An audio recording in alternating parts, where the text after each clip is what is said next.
propaganda agar umat Islam menjauhkan diri dari sholat. Cara mempengaruhi umat Islam supaya meninggalkan sholat. Bagaimana caranya? Kalau umat Islam kemudian diajak, ayo jangan sholat, nggak bakal mau, nggak akan terpengaruh. Tapi bagaimana caranya supaya umat Islam meninggalkan sholat? Maka mereka membuat argumentasi. Buat apa sholat kalau riya, tidak ikhlas, karena tidak diterima oleh Allah? Maka lebih baik bersihkan hati dulu. Kalau sudah ikhlas, tidak riya, baru sholat. Padahal sholat adalah tiang agama. Tidak ada perintah Allah yang menyatakan bahwa kamu baru layak sholat kalau kamu itu sudah ikhlas, kalau sudah riya. Ini adalah penggabungan pemikiran yang diolah seperti ini menjadi cerminan pemikiran yang sesat. Tujuannya apa? Supaya orang Islam nggak sholat. Udah deh, perbaiki diri dulu, jangan sholat, percuma. Nah ini. Berikutnya adalah propaganda supaya umat Islam meninggalkan jilbab. Bagaimana caranya? Antara lain dengan pernyataan lebih baik tidak pakai jilbab tapi hatinya baik, daripada pakai jilbab tapi suka ngerumpi, daripada pakai jilbab tapi pelit. Lebih baik nggak pakai jilbab, jilbabin dulu hatinya. Mohon maaf ibu bapak dan ananda seluruhnya, perintah jilbab itu tidak ada dalam Al-Quran menyatakan yang dijilbabin itu, yang ditutupin itu adalah hati. Tapi yang diperintahkan dalam Al-Quran adalah menutup aurat. Nah ini caranya. Buat apa pakai jilbab? Kelakuannya masih begitu. Jadi, nggak usah jilbaban dulu sampai kelakuannya baik. Kapan mau baik? Kalau dibalik, sudah pakai jilbab saja masih ada kelalaian, apalagi nggak pakai jilbab. Ada lagi kemudian propaganda kepemimpinan. Ini yang hari ini sedang laris manis. Apa? Lebih baik pemimpin kafir asal jujur, adil, baik, cerdas, pekerja keras daripada pemimpin muslim yang khianat, jahat, bejat, bodoh, dan pemalas. Mending mana? Nah ini. Mending mana? Pilih pemimpin kafir atau pilih pemimpin muslim? Yang kalau kafir baik, kalau muslim jelek. Nah, ini mohon maaf, kalau ibu dan bapak mempelajari filsafat, inilah cara berpikir yang tidak sah. Kalau mau vulgar, cara berpikir sesat, cara berpikir keliru.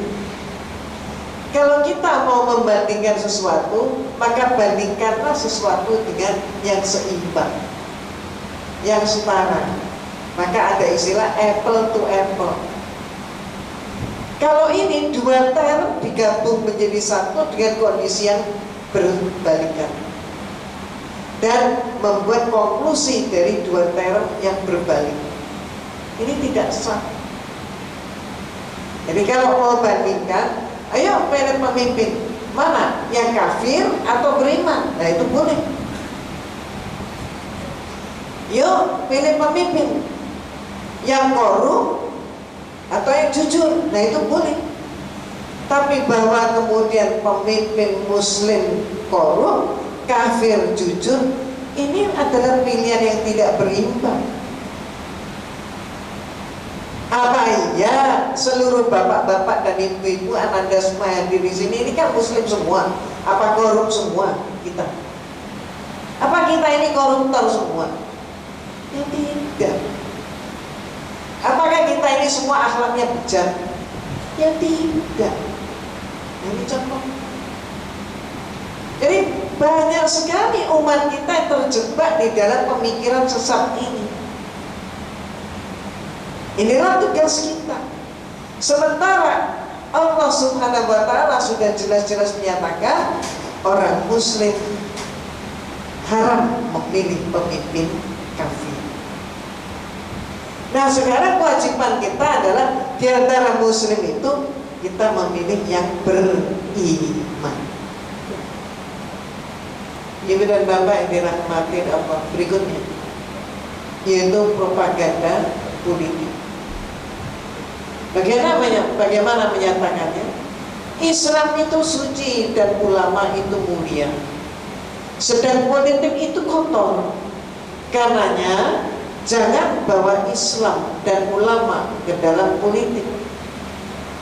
Kalimat ini tujuannya apa? Tujuannya adalah menjauhkan kita, umat Islam dan ulama, dari berstrategi. Kalau umat Islam dan ulama menjauhkan diri dari strategi, siapa yang ngatur strateginya? Maka yang mengatur strateginya adalah justru orang-orang kafir. Dan jadilah hari ini, Ibu dan Bapak yang dirahmati Allah, ini adalah hasil pemikiran dari seorang yang pernah menyusup dalam Islam, seorang yang dianggap tokoh yang namanya adalah Snoek gurunya. Dia adalah orang Belanda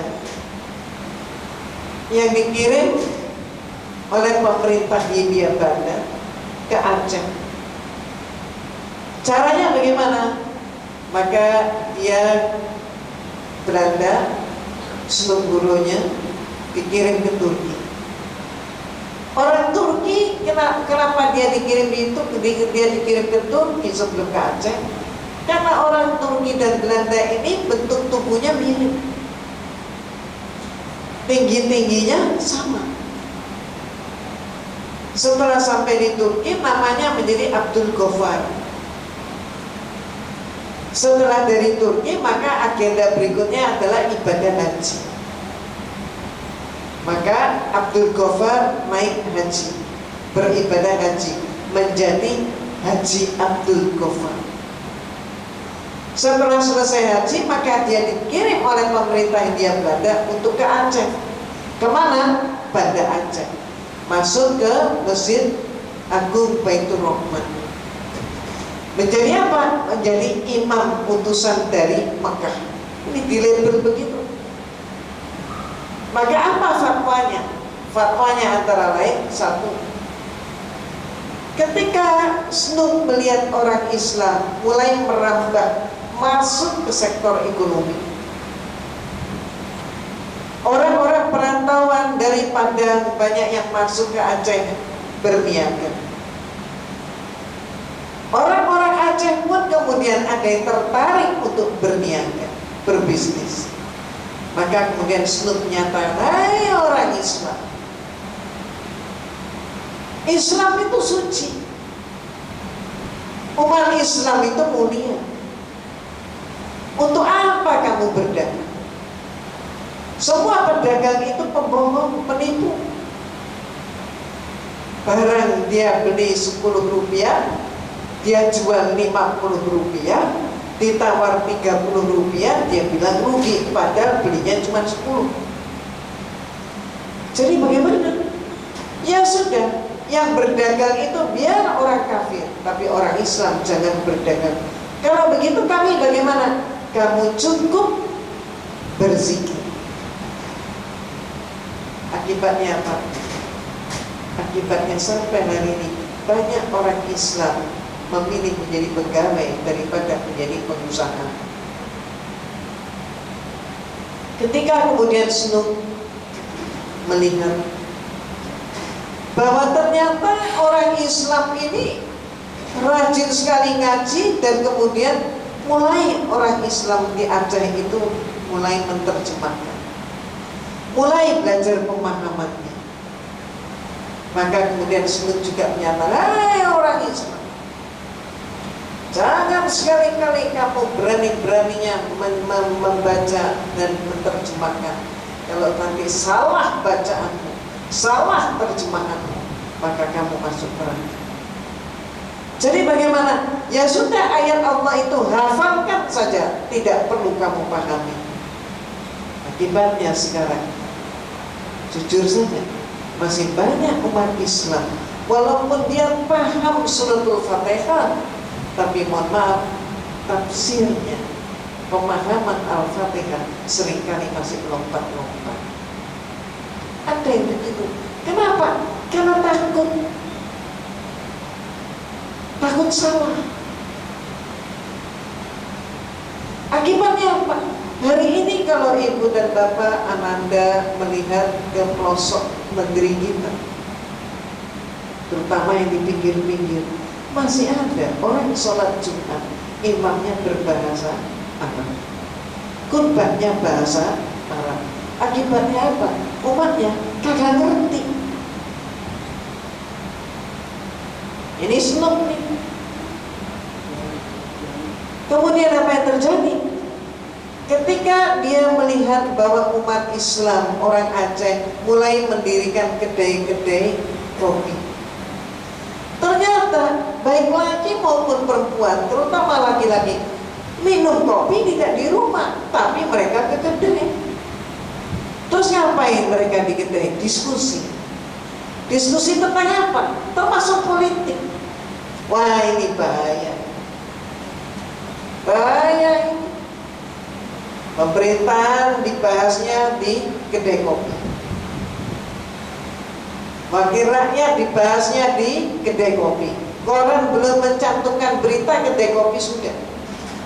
Wah, bagaimana ini? Maka Snud menyatakan, hai orang Islam, untuk apa kamu berpolitik? Politik itu kotor. Maka jangan mengotori dirimu dengan politik. Biarlah yang kotor-kotor itu diambil oleh orang kafir. Kami bagaimana? Cukup berzikir saja. Inilah Snud. Ibu dan bapak, padahal Rasulullah SAW ketika berhijrah ke Mekah, dari Mekah ke Madinah, mohon maaf, berhijrah ke Madinah, menjadi apa Rasulullah? Menjadi pemimpin sebuah negara, Madinah Al-Munawwarah. Rasulullah berpolitik. Bahkan ada Ummul Mukminin, seorang ahli strategi, Siti Aisyah radhiyallahu anha.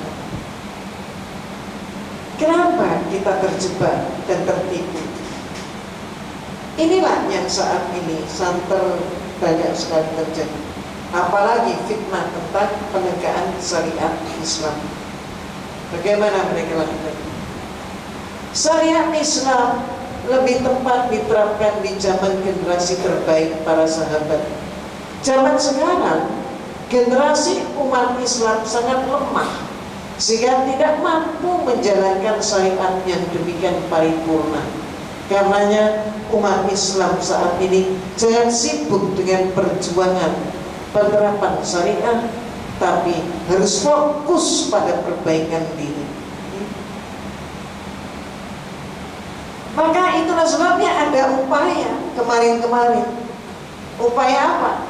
Perda yang bernuansa syariat Islam untuk dihapus. Ya alhamdulillah, umat Islam segera bereaksi karena demikian pentingnya perda itu.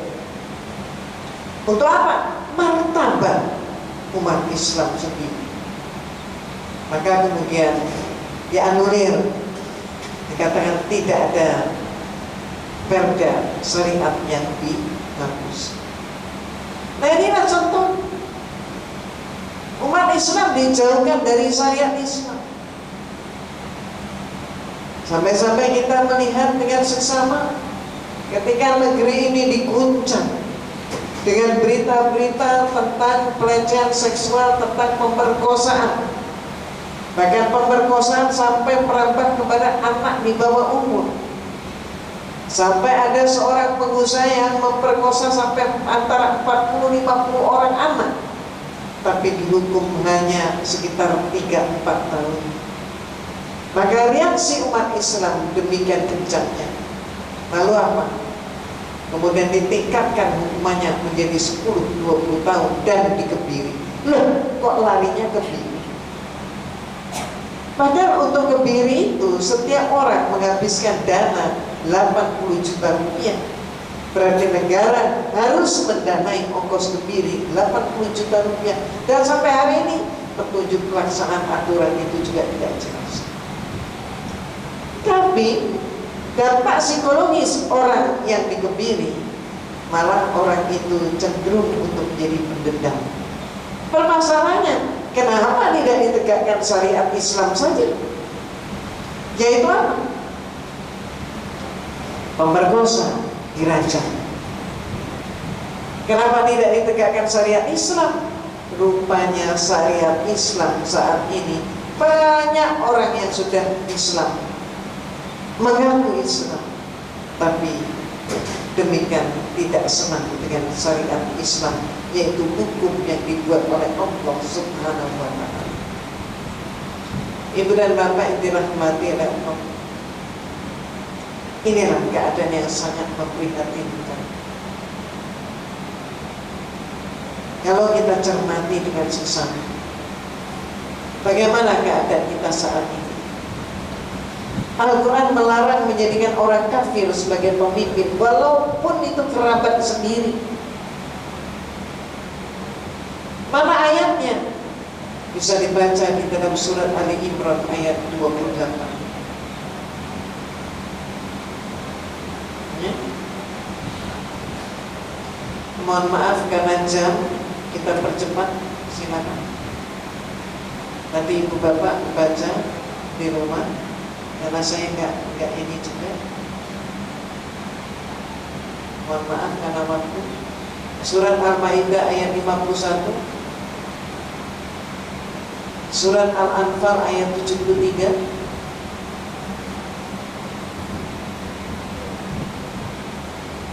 dan bisa kita saksikan bersama kondisi konkret yang sudah terjadi. Penurunan drastis pembangunan rumah ibadah untuk umat Islam. Mungkin ibu bapak bisa dari dekat melihatnya. Saya tidak terlalu jelas dari sini. Contoh. Jadi ternyata semuanya meningkat, tapi Islam peningkatannya di bawah ambang, yaitu hanya 60%. Ibu dan bapak yang dirahmati oleh Allah, kembali lagi, apa yang harus kita lakukan saat ini?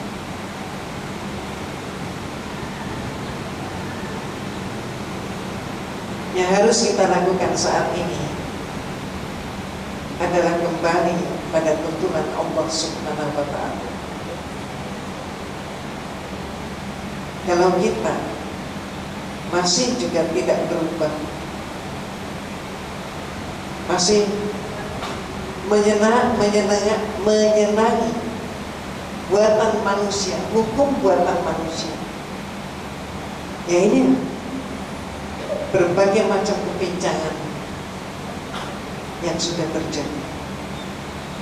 Seluruh dunia Islam saat ini berkembang, tapi hanya di Indonesia Islam itu menurun. Ibu dan bapak yang dirahmati Allah, sudah waktunya kita untuk merapatkan barisan, dan sudah waktunya kita kembali berhukum pada hukum Allah. Dari mana perjuangan ini kita bisa lakukan? Dari diri kita sendiri. Jadikanlah diri kita ini pantas untuk diteladani oleh keluarga kita.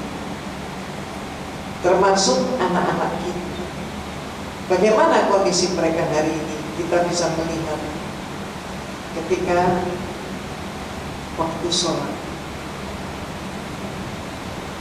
juga ketika menunggu saat berbuka puasa. Di mana mereka? Banyak mana saat ini? Remaja masjid atau remaja mall? Ternyata saat ini adalah lebih banyak justru remaja mall dibanding dengan remaja masjid. Ibu dan bapak yang dirahmati Allah, kepemimpinan dan keteladanan itu adalah kata kunci. Mudah-mudahan Ramadan ini kita mampu mengambil hikmah, kembali mendekatkan diri kepada Allah, sehingga derajat kita pun bisa naik dan kita ikhlas diatur oleh Allah. Mudah-mudahan esok menjadi lebih baik daripada hari ini, karena kezaliman akan tetap ada, bukan karena banyaknya orang-orang jahat, tapi karena diamnya orang-orang baik. Saat ini orang-orang baik banyak yang enggan untuk bersuara. Ada yang mengetahui kalau tetangganya berjudi, tapi dia tidak mau mengingatkan. Kenapa? Alasannya takut tersinggung.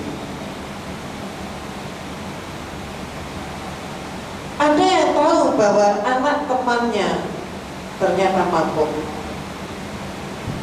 tapi yang bersangkutan tidak mau menyampaikan kepada orang tua. Kenapa? Takut tersinggung. Ada teman sekantornya yang selingkuh, tapi apakah temannya mau mengingatkan? Dia tidak mengingatkan. Apa alasannya? Oh, itu hak asasinya dia, nggak enak ikut campur. Inilah orang-orang baik yang diam. Maka kezaliman itu akan tetap ada selama orang-orang baik tak berdiam diri. Padahal kita oleh Allah diberi perintah amar ma'ruf nahi munkar. Katakanlah yang hak itu hak dan yang batil itu batil. Ibu dan bapak yang dirahmati Allah, mudah-mudahan yang saya sampaikan ini ada guna dan manfaatnya. Kalau masih terdapat banyak kekurangan, saya juga mohon maaf yang sebesar-besarnya. Mohon maaf saya banyak menyingkat karena waktu, tapi andai kata kita ingin bertanya jawab, kalau memang masih ada waktu silakan. Oh ya, bukunya ada semua. Nah, ini antara lain adalah judul Bible bukan Injil.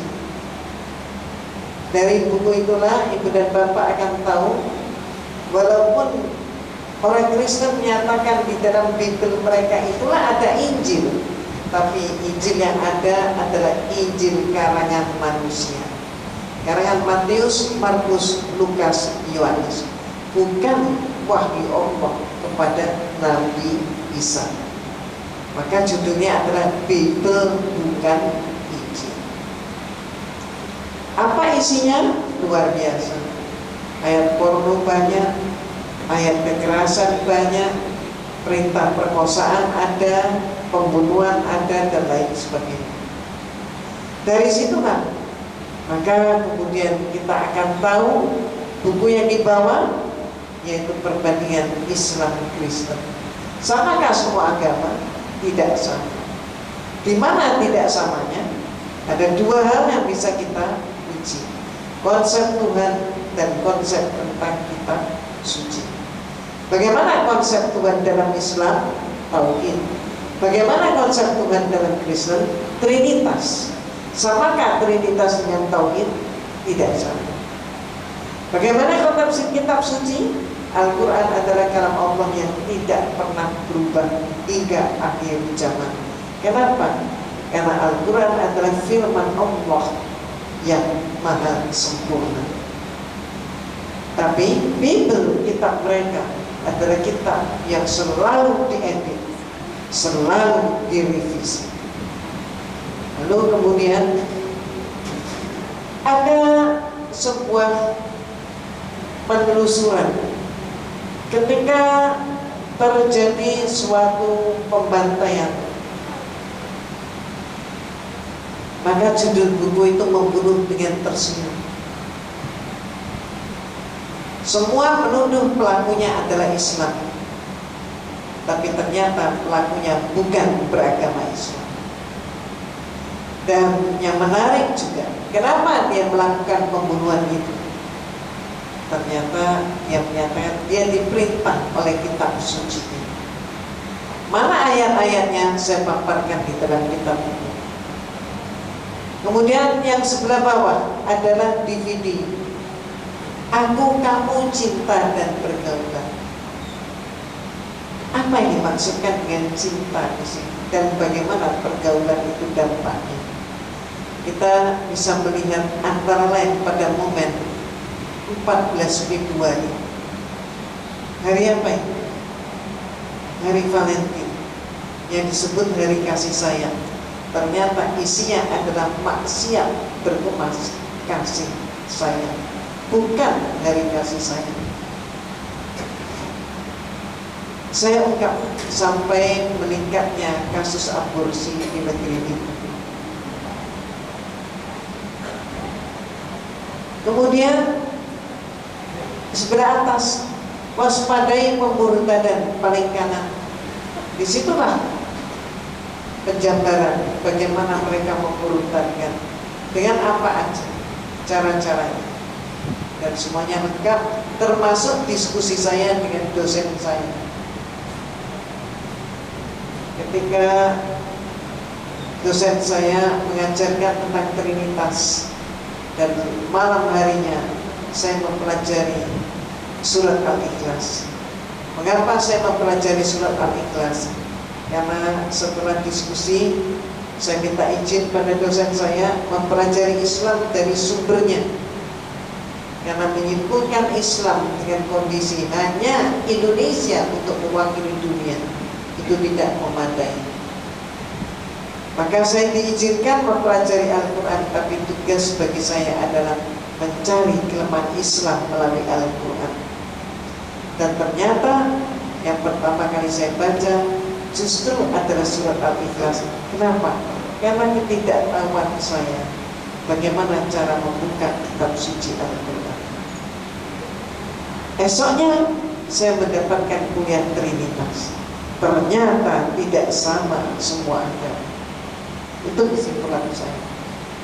Sebelah bawah, sampai hari ini banyak sekali orang Islam yang menyangka Nasrani identik persis sama dengan Kristen. Tidak sama. Banyak orang menyangka bahwa Nabi Isa alaihissalam itulah yang mendirikan Kristen. Salahnya juga. Orang Kristen pun seringkali gak ngerti bahwa Kristen itu bukan Isaisme, Kristen itu bukan Yesusisme, tapi Kristen adalah Paulinisme. Jadi Kristen adalah agama buatan Paulus. Siapa Paulus? Paulus sesungguhnya adalah musuh Nabi Isa alaihissalam, yang banyak sekali membunuh murid-murid Nabi Isa alaihissalam. Nah, mudah-mudahan menjadi bacaan yang tepat, menambah wawasan kita. Jangan sampai kita berlarut-larut jadi orang tidak tahu, karena orang tertipu berawal dari dia tidak tahu. Nah, mudah-mudahan itulah yang dapat saya sampaikan. Ada lagi pertanyaan atau cukup? Pak Ibu, ada yang mau satu pertanyaan mungkin ya? Ada yang ingin bertanya?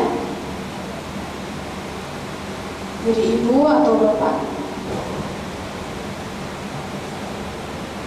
Silakan kalau ada.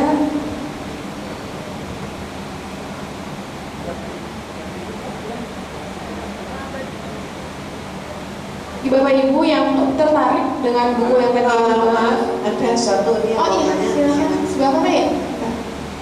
Iya.